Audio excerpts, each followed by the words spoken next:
सब लोग पेंगोंग लेक देखने आते हैं, लेकिन पेंगोंग के बाद जो लद्दाख शुरू होता है, उसके बारे में बहुत कम लोग जानते हैं। आज हम जा रहे हैं इंडिया के सबसे रिमोट एरियाज में, जहां एक तरफ शहीदों की कहानी है, दूसरी तरफ ऐसे रोड्स जहां कभी रोड ही नहीं होती, और रात को आसमान इतना साफ होता है कि लगता है सितारे बस हाथ बढ़ाओ और छू लो। सुबह का पेंगोंग शाम से बिल्कुल अलग लग रहा था।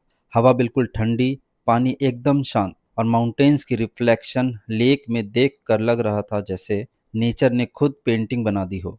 ब्रेकफास्ट के बाद हम पेंगोंग को बाय बोलकर हानले के लिए निकल पड़े। हम सोच भी नहीं सकते थे कि आज का रूट पेंगोंग से भी ज़्यादा ब्यूटीफुल होने वाला है। और कुछ देर बाद हमें एक ऐसी लेक मिली जिसका नाम शायद बहुत कम लोग जानते होंगे, लेकिन ऑनेस्टली मुझे ये लेक उस मोमेंट पर पेंगोंग से भी ज़्यादा खूबसूरत लगी। माउंटेन्स के बीच बिल्कुल शांत पानी, और आसपास एक भी टूरिस्ट नहीं। कभी कभी फेमस जगहों से ज़्यादा ये हिडन प्लेसेस दिल जीत लेते हैं। पेंगोंग से हम निकल चुके हैं और हानले की तरफ जा रहे हैं। बीच में हमें इतना प्यारा व्यू मिला, ग्रीन प्लस ब्लू शेड्स आ रही है पेंगोंग लेक की, और बीच में आपको वाइटिश भी दिख जाएगा।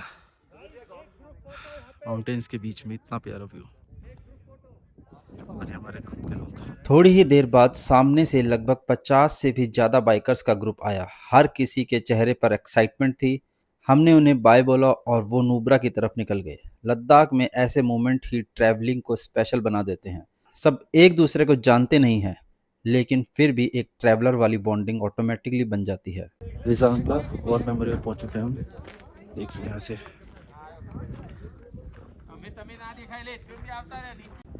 ये हमारे कॉन्वॉय के ड्राइवर्स और उनके पैसेंजर रिजांगला वॉर मेमोरियल की तरफ बढ़ते हुए।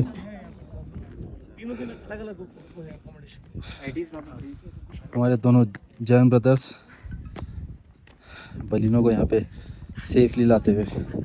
लगभग 11:30 बजे हम पहुँच गए रिजांगला वॉर मेमोरियल। ये सिर्फ एक मेमोरियल नहीं, ये भारत के वीर जवानों की अमर कहानी है।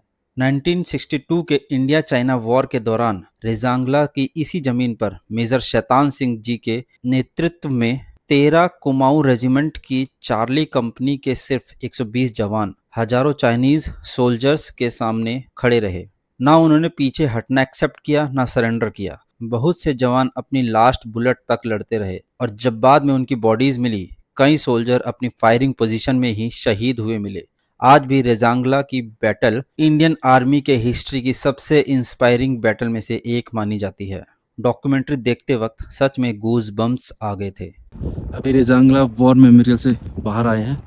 अभी 2-3 मिनट बाद हम एक डॉक्यूमेंट्री देखेंगे 13 मिनट की, और मैं दिखा दूँ वो पहाड़ में बंकर्स दिख रहे हैं जहाँ से हमारी सेना ने लड़ाई की थी, और अभी भी वहाँ पे सैनिक तैनात है।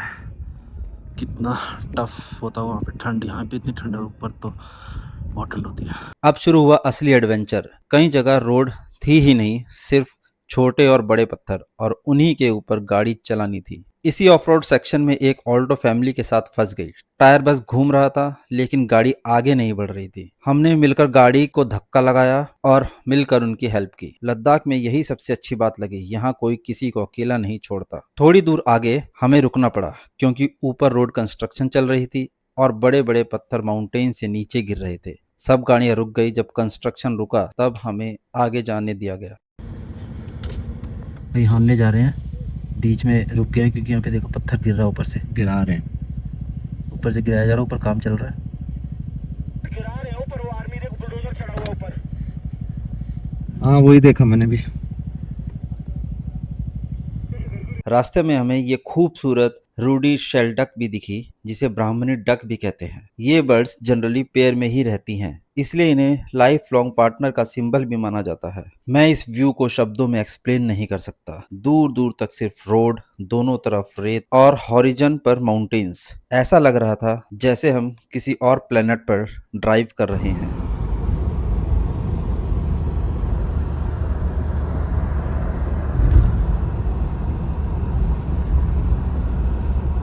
देखो कितना प्यारा नज़ारा है। डिफरेंट कलर के माउंटेन्स यहाँ पे दिख रहे हैं, और और ये चारों तरफ रेगिस्तान। हानले पहुंच चुके हैं हम और ये हमारी प्रॉपर्टी हानले की छोटी सी, और चारों तरफ माउंटेन्स ही माउंटेन्स। लगभग शाम 6 बजे हम फाइनली हानले पहुंच गए। पूरे दिन की थकान के बाद गर्मा गर्म पकोड़े और दोस्तों के साथ डिनर, बस इसी का इंतजार था। पकोड़े बनाने की तैयारी चल रही है। भाभी प्याज काट रही है और एक भाभी और प्याज लेके आई है पीनट मसाला के लिए। पीनट मसाला के लिए। अगर खाना हो आपको तो आ जाओ हमारे होटल में। कैमरा कभी भी उस ब्यूटी को कैप्चर नहीं कर सकता जो आंखों से दिख रही थी। हानले का स्काई इतना क्लियर था कि लग रहा था सितारे बस कुछ ही दूर है। शायद इसीलिए हानले को इंडिया का बेस्ट स्टार गेजिंग डेस्टिनेशन कहा जाता है। हानले में हमने एक और दिन रुकने का फैसला किया क्योंकि अगला दिन हमारी पूरी लद्दाख ट्रिप का सबसे बड़ा एडवेंचर लेकर आने वाला था। World's highest motorable road Umlingla, और यकीन मानिए जो वहां हुआ वो हम कभी नहीं भूलेंगे। मिलते हैं एपिसोड 8 में। Bye bye. अगर आपको ये वीडियो पसंद आई तो सब्सक्राइब करें सफर विद आरडी को। अपने हो साथ तो हर सफर बन जाए खास।